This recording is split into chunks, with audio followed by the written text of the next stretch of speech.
Berpikir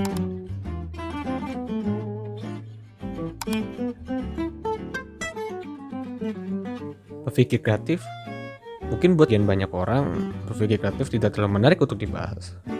Tapi sadarkah kalian bahwa ilmu pengetahuan hingga sampai saat ini adalah hasil buah dari berpikir kreatif? Apakah benar seperti itu? Yuk kita bahas.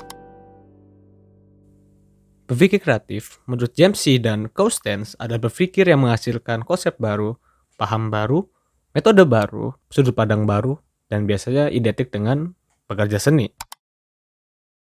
Lalu, mengapa sih penting banget kita ngebahas hal kayak gini? Membahas tentang berpikir kreatif? Lucunya, ilmu pengetahuan berkembang hasil dari berpikir kreatif. Contohnya seperti apa sih? Gadget yang sering kita pakai adalah hasil buah dari berpikir kreatif. Sosial media, dan lain sebagainya. Atau mungkin kalau dari bidang iklan, kita bisa banget sering lihat ada iklan-iklan yang ada di motor, di Gojek tuh biasanya belakang ada, dan juga yang di mobil yang di belakangnya ditutupin oleh iklan. Itu merupakan hasil dari buah berpikir kreatif. Berpikir kreatif juga memiliki para tokoh hebat seperti Thales yang mencoba merubah gaya berpikir dari mitos ke logos pada era Yunani kuno. Kemudian ada Socrates, Plato, serta Aristoteles yang mencoba merumuskan dan mempertanyakan segala hal hingga mendapatkan ide-ide hebat dari mereka karena sumbangsi hasil berpikir kreatif. Pada abad pencerahan atau Renaissance, kita diperkenalkan tokoh yang all in one, yakni Leonardo da Vinci. Ia adalah filsuf, seniman, hingga ilmuwan.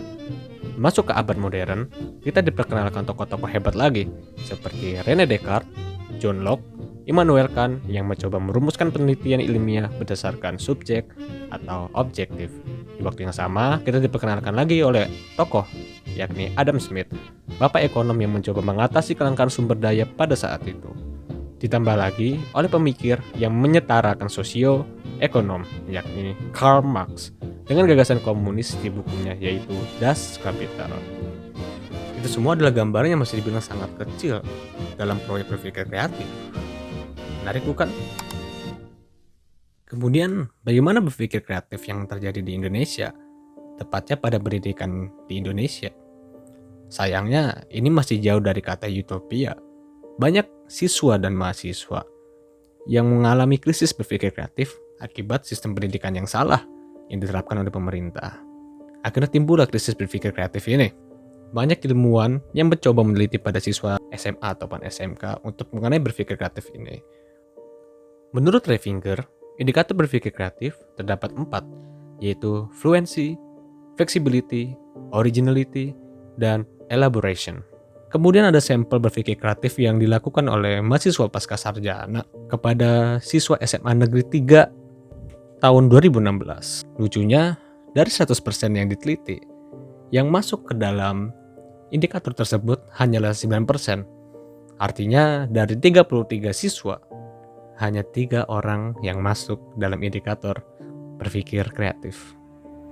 Padahal berpikir kreatif ini masuk dalam kategori HOT atau High Order Thinking, yaitu kemampuan berpikir tingkat tinggi. Itulah akibatnya kita mengalami krisis berpikir ini dan tidak bisa menghasilkan metode baru, paham baru, bahkan sudut pandang yang baru. Lalu, apakah Indonesia bisa mencetak generasi muda yang mampu berpikir kreatif? Jawabannya adalah bisa. Kita bisa lihat salah satunya adalah Nadiem Makarim yang kini menjadi Menteri Pendidikan. Dulu dia adalah CEO Gojek, founder Gojek, penemu Gojek. Dari hasil berpikir kreatif inilah mampu memutar roda perekonomian, mengurangi pengangguran. Ya benar, Gojek. Gojek bisa dibilang berhasil dalam mengatasi pengangguran di Indonesia berkat hasil berpikir kreatifnya. Pada Maret 2019, Gojek mencatat bahwa ia telah mempekerjakan sebanyak 2 juta driver. Ini berarti, dari 100% penduduk Indonesia yang menganggur, Gojek berhasil menciptakan lapangan pekerja baru sebanyak 30%. Tentu, ini sebuah kebanggaan untuk Indonesia. Tetapi yang perlu diingat bahwa Nadiem Makarim lulusan Harvard University. Tentunya, kita harus bisa mencetak generasi-generasi yang mampu berpikir kreatif. Kalau bisa, layaknya seperti Leonardo da Vinci. Semuanya serba bisa. Kemudian, bagaimana dengan sistem pendidikan kita? Tentunya sistem pendidikan kita harus diubah. yaitu dengan paradigma sampai pada konteks pemahaman, pendekatannya secara kemanusiaan, atau kalau perlu dipisah dari lembaga eksekutif. Demikian penjelasan video singkat dari saya. Terima kasih telah menonton.